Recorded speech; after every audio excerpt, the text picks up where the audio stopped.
Hey guys, so I am actually at Disneyland right now in our hotel room, and I thought what a better place than Disneyland to tell a story. And this one is also a Disney story. Um, this is one that my parents picked out because they wanted to hear it as well, and it's Snow White and the Seven Dwarfs.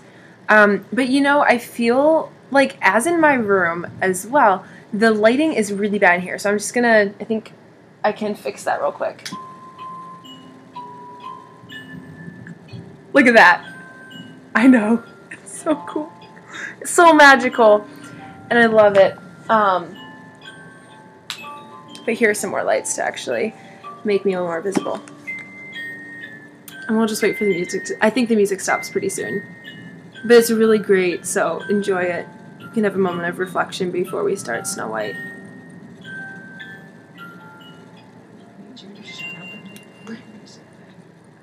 Alright.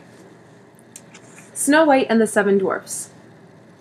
It was the middle of winter, and the snowflakes were falling like feathers from the sky, and a queen sat at her window working, and her embroidery frame was of ebony.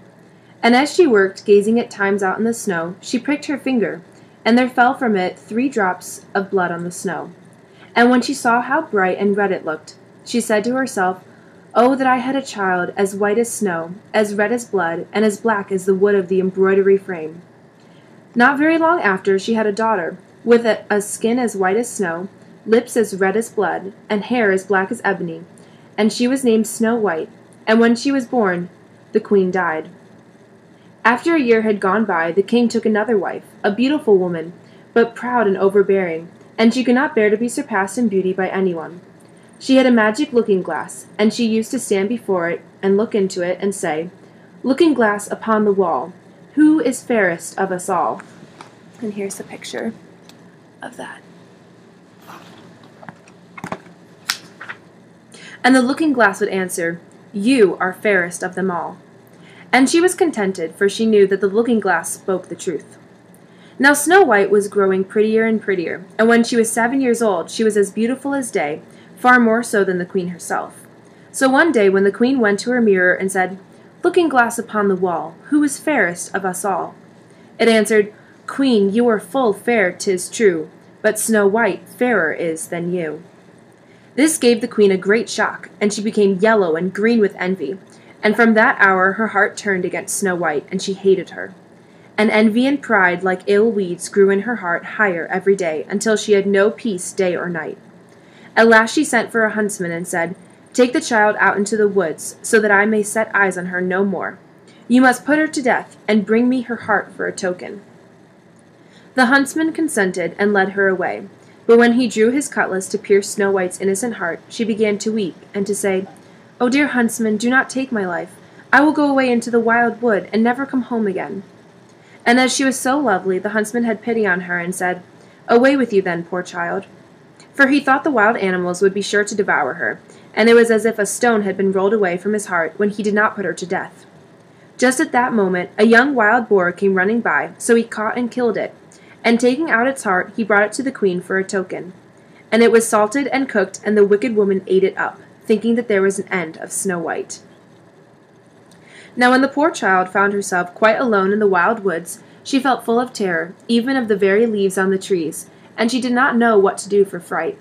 Then she began to run over the sharp stones and through the thorn bushes, and the wild beasts after her, but they did her no harm. She ran as long as her feet would carry her, and when the evening drew near, she came to a little house, and she went inside to rest. Everything there was very small, but as pretty and clean as possible.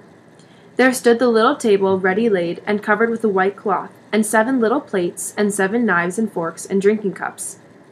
By the wall stood 7 little beds, side by side, covered with clean white quilts.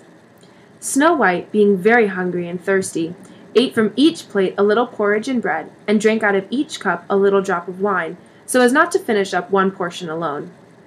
After that she felt so tired that she lay down on one of the beds, but it did not seem to suit her. One was too long, another too short, but at last the 7th was quite right, and so she lay down upon it, committed herself to heaven, and fell asleep. When it was quite dark, the masters of the house came home. They were 7 dwarfs, whose occupation was to dig underground among the mountains. When they had lighted up their 7 candles, and it was quite light in the little house, they saw that someone must have been in, as everything was not in the same order in which they left it. The first said, "Who has been sitting in my little chair?" The second said, "Who has been eating from my little plate?" The third said, "Who has been taking from my little loaf?" The fourth said, "Who has been tasting my porridge?" The fifth said, "Who has been using my little fork?" The sixth said, "Who has been cutting with my little knife?" The seventh said, "Who has been drinking from my little cup?" Then the first one, looking round, saw a hollow in his bed, and cried, "Who has been lying on my bed?" And the others came running and cried, "Someone has been on our beds too." But when the seventh looked at his bed, he saw little Snow White lying there asleep. Then he told the others, who came running up, crying out in their astonishment, and holding up their 7 little candles to throw a light on Snow White. "Oh goodness! Oh gracious!" cried they. "What beautiful child is this?" And were so full of joy to see her that they did not wake her, but let her sleep on. And the 7th dwarf slept with his comrades, an hour at a time with each, until the night had passed. When it was morning, and Snow White awoke and saw the 7 dwarfs, she was very frightened. But they seemed quite friendly, and asked her what her name was, and she told them. And then they asked how she came to be in their house, and she related to them how her stepmother had wished her to be put to death, and how the huntsman had spared her life, and how she had run the whole day long, until at last she had found their little house.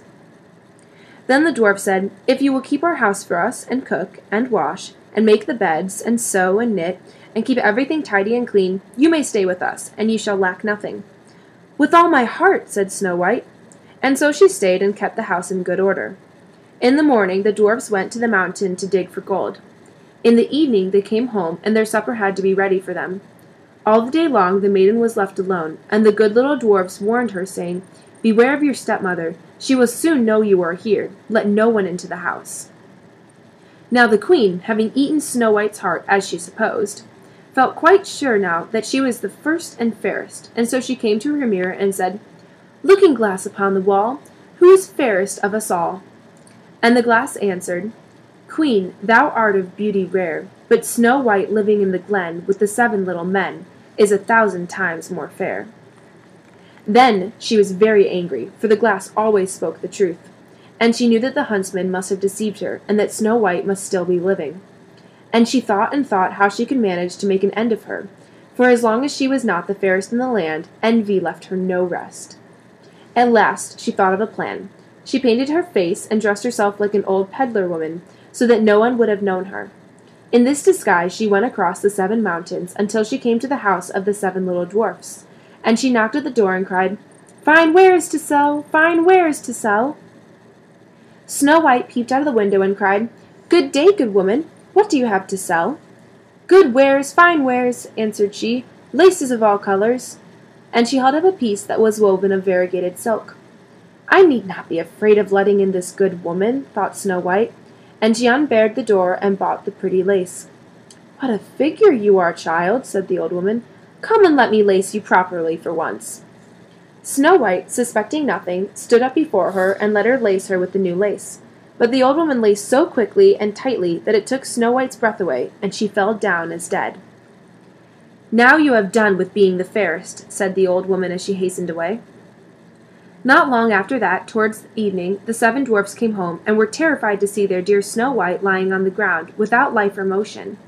They raised her up, and when they saw how tightly she was laced, they cut the lace in two. Then she began to draw breath, and little by little she returned to life. When the dwarfs heard what had happened, they said, "The old peddler woman was no other than the wicked queen. You must beware of letting anyone in when we are not here." And when the wicked woman got home, she went to her glass and said, "Looking glass against the wall, who is fairest of us all?" And it answered as before, "Queen, thou art of beauty rare, but Snow White living in the glen with the 7 little men is 1,000 times more fair." When she heard that, she was so struck with surprise that all the blood left her heart, for she knew that Snow White must still be living. "But now," said she, "I will think of something that will be her ruin." And by witchcraft she made a poisoned comb. Then she dressed herself up to look like another different sort of old woman. So she went across the 7 mountains and came to the house of the 7 dwarfs, and knocked at the door and cried, "Good wares to sell! Good wares to sell!"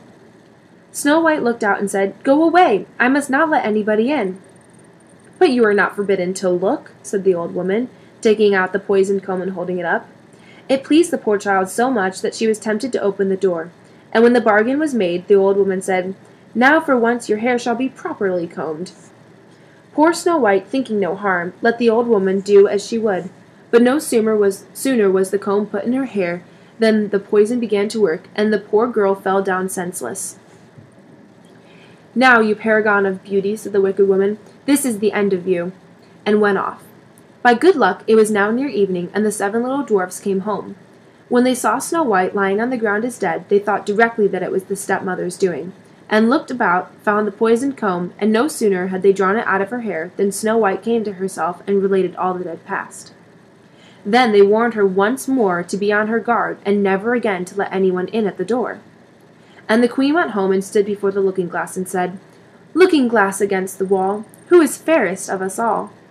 And the looking-glass answered as before, "Queen, thou art of beauty rare, but Snow White living in the glen with the 7 little men is 1,000 times more fair." When she heard the looking-glass speak thus, she trembled and shook with anger. "Snow White shall die," cried she, "though it should cost me my own life." And then she went to a secret lonely chamber where no one was likely to come, and there she made a poisonous apple.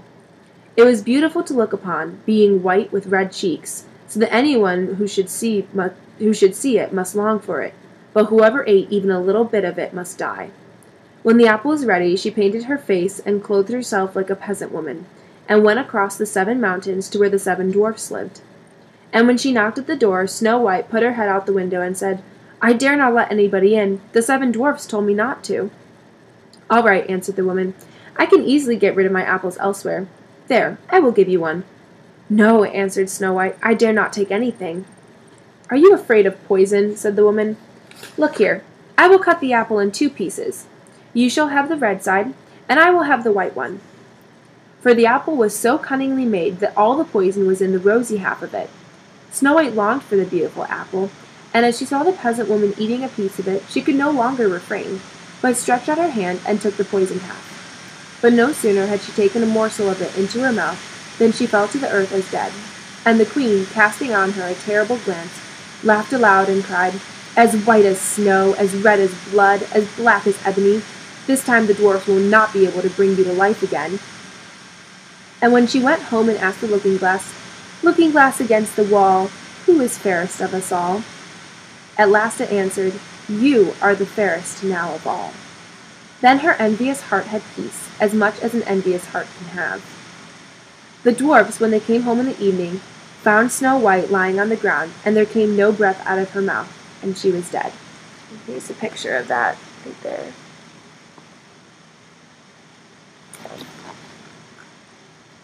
They lifted her up, sought if anything poisonous was to be found, cut her laces, combed her hair, washed her face with water and wine, but all was of no avail.